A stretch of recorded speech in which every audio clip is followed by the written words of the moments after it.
The comedy industry employs various techniques to get the ribs of their clients cracking.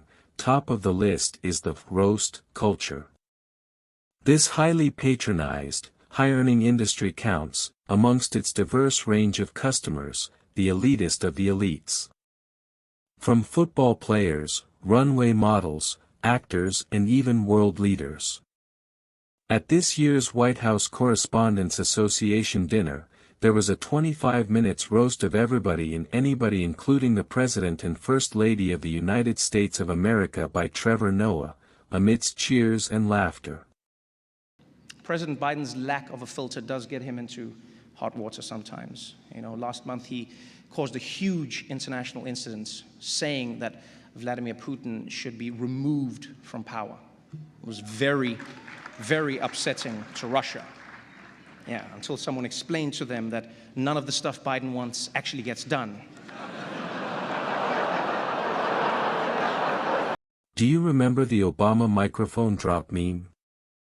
This was when he took his turn at a similar dinner, during his tenure to roast guests and celebs and would not spare his political rival, Donald Trump at a previous event. More recently, at this year's Oscar Academy Awards ceremony, as has become customary, comedy featured heavily.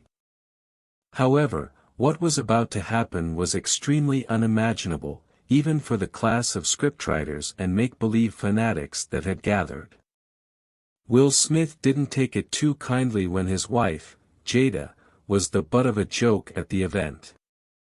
In fact, so unimpressed was he by the joke that he visited violence and expletives on his friend, Chris. The media captioned it, "the slap that was heard around the world." Indeed, most people thought Will Smith was wrong and came out to condemn him. The culprit himself condemned his own actions in an apologetic post. But really, is the so-called roast culture not merely an unflattering excuse to pick on people whether it hurts their feelings or not? Isn't this an extension of what we term bullying in our schools, with culprits reprimanded because of the adverse effects of their words and actions? Whether he knew of Jada's struggles with alopecia or not, was Chris not merely bullying his counterpart to tickle the funny muscles of their peers and everyone else around the world? Besides, the bullies in schools don't know much about why their mates are in tattered clothes, or the reason they stammer, or limp, or why their bodies are the way they are. They too indulge, at the expense of victims, because they can. Regardless of the impact on targets, perhaps we expect adults to dial down on their sensitivity to such roasts. However, we would be naive to think children won't be taking a hint from our hearty laughs and intend to come up with specials of their own whatever the consequences on victims. For a people that spend so much time and money on anti-bullying and body positivity campaigns, it is worthy to be mindful of dishing out such mixed messages. That notwithstanding, comedy is very much a necessary thread in the fabric of our everyday life.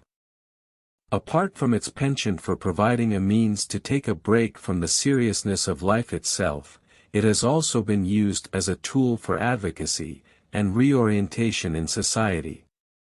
Plus, it has very much become a multimillion industry. The questions, hence, are, should the scope of the comedy industry be defined?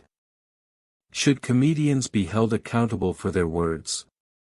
Or should they maintain the special prerogative to pick and choose whatever issue and person they deem worthy for their specials, provided they will leave us in fits of laughter? Whatever the answers to these questions may be, there is no denying that the world is constantly evolving. Some things that were considered funny and readily acceptable years ago will raise eyebrows now. We have seen the film industry and other forms of art evolve to reflect these changes. Shows have been cancelled, and diction that is considered distasteful or problematic has seen changes too or has been abandoned entirely. It is only right that the comedy industry follows suit as well. With the reach and bandwidth comedians command, they have to be accountable. They should be creative enough to adjust. There is a difference between what's blatant bullying or plainly insensitive from what is a wholesome piece that leaves people in sustained fits of laughter. Charlie Chaplin, one of the most revered of comedians, opined that life is a tragedy when seen in close-up, but a comedy in long-shot. But could that be said of Trevor's final joke about evacuation in Afghanistan, when about a dozen lives were killed in the process and their loved ones are still reeling from pain? Thank you so much for having me. I appreciate you. Please be careful leaving tonight. We all know this administration doesn't handle evacuations well. Good night, everybody. Thank you so much. There is a thin line that separates laughter and pain, comedy and tragedy, humor and hurt, and comedians must be mindful of this.